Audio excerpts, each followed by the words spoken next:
Are the New York Knicks taking and making calls about a potential Immanuel Quickley trade? Let's dive into it as you're watching Knicks Now by Chat Sports. I am your host, Marshall Green. Fred Katz of The Athletic is reporting that the Knicks have had discussions with other teams about a potential Immanuel Quickley trade. This is what he said. The Knicks have discussed Quickley in trades this summer, though objectives have changed since last autumn when they were on the prowl for a first-round pick in exchange for the guard. Excuse me about that. I almost threw up. After a second-place finish in the NBA's Sixth Man of the Year voting, the price is higher. They don't want to take a step back after a 47-win campaign. And, of course, the Knicks don't want to take a step back after winning 47 games. But Leon Rose has a very difficult decision to make when it comes to Immanuel Quickley. Do they extend him? Do they give him the money that he's asking for, or do they trade him prior to him becoming a restricted free agent this offseason?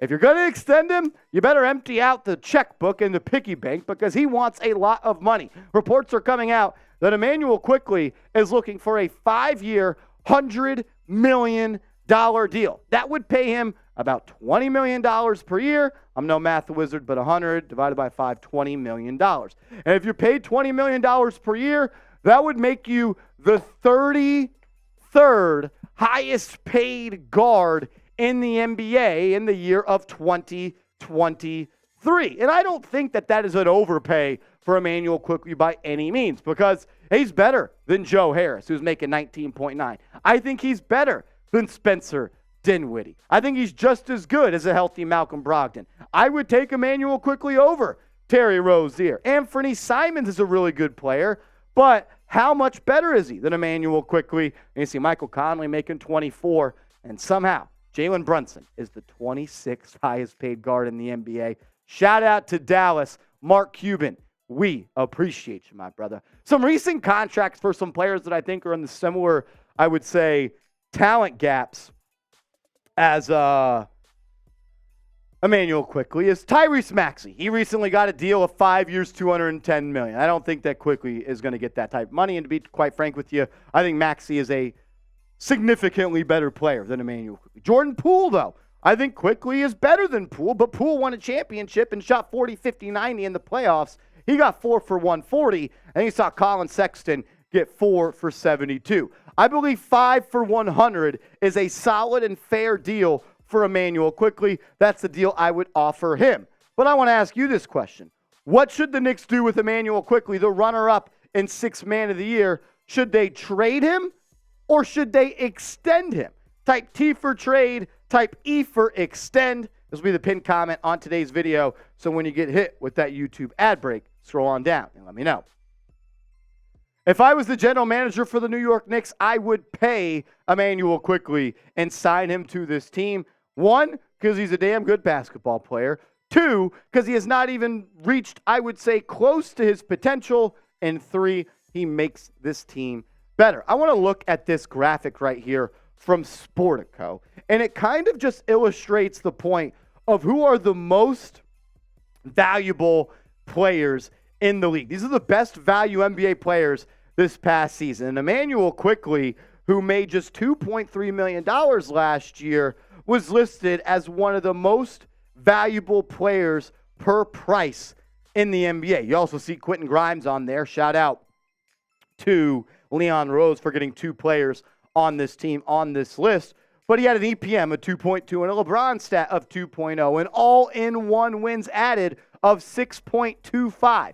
Money per win added was $371,000. Immanuel Quickley is a damn good player. And I found out this stat today, plus minus, which pretty much just means what is the score outcome while you were on the floor. And Immanuel Quickley had the best plus minus of any New York Knick of all time. He was plus 319 for the New York Knicks this season.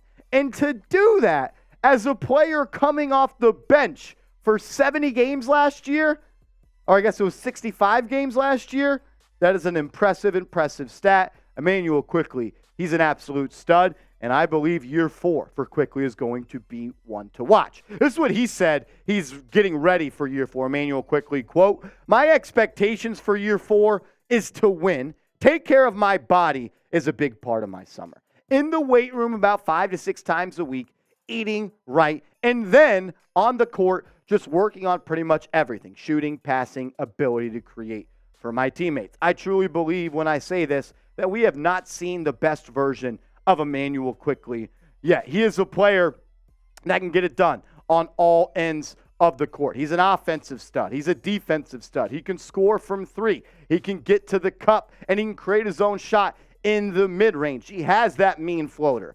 Did he struggle in the playoffs? Yes, he's got to tighten up that handle. We'll get to the playoffs in a second.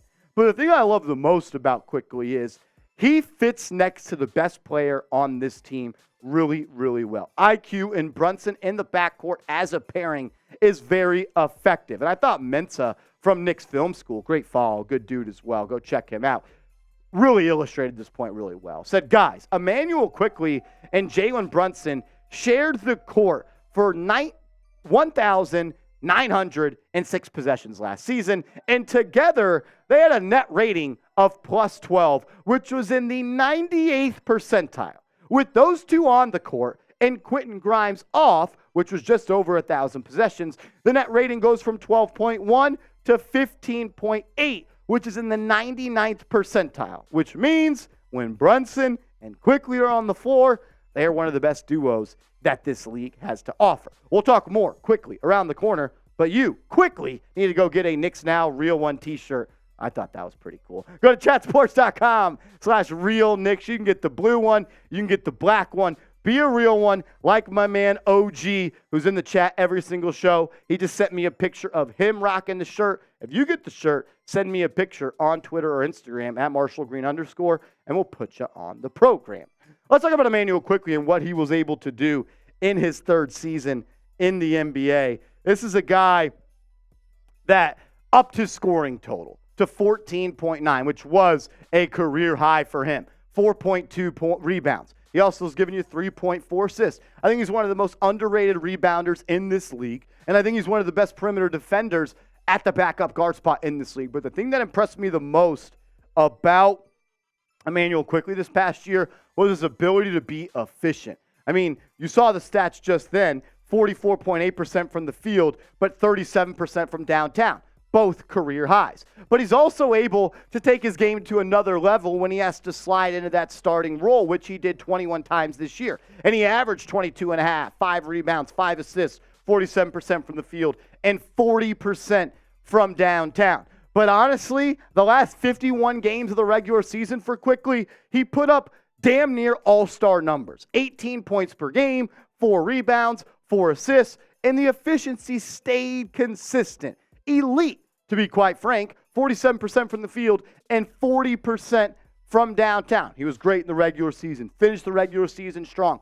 played good as a starter, but he kind of sold the bag a little bit in the playoffs. And I was disappointed that he was a non-factor for the Knicks, because I do believe if you have a healthy Immanuel Quickley and a healthy Julius Randle, you beat that Miami Heat team. If you got the Immanuel Quickley that you did for the final 51 games of the regular season and just got that production from him in the playoffs, you could have probably beat the Heat in 5-6 games. It didn't happen. He struggled. But I like that he had that experience. He knows he needs to get better. He knows he needs to tighten up the handle. He knows he needs to get stronger and just become a more rounded, better basketball player. But I'm not going to overreact to Immanuel Quickley's playoff performance and lack thereof when it comes to success. Am I disappointed? Yes, but does this mean that I'm out on Immanuel Quickley? Does this mean I don't want him on this team? No way, no how. I still want him as the backup point guard, the 6th man, and the spot starter for when either Brunson, Grimes, or RJ Barrett is unable to go, because I believe he's one of the best backup players, bench players in this league. Should have been the 6th man of the year. Malcolm Brogdon winning that, an absolute joke. I want to close the show with this question right here, because 2K24, is that what year we're in? 2K24? I remember playing 2K12. Wow. Rate Immanuel Quickley as a basketball player, 2K style. If you don't know, 1 means you're the worst player in the world. 99 means you're the best player in the game. So grade Immanuel Quickley as a player using the 2K grading scale. Remember, you can also follow me over on Twitter, and I'm down to talk more New York Knicks hoops over there. So hit me up and send me a DM. Give me a follow at @MarshallGreen_.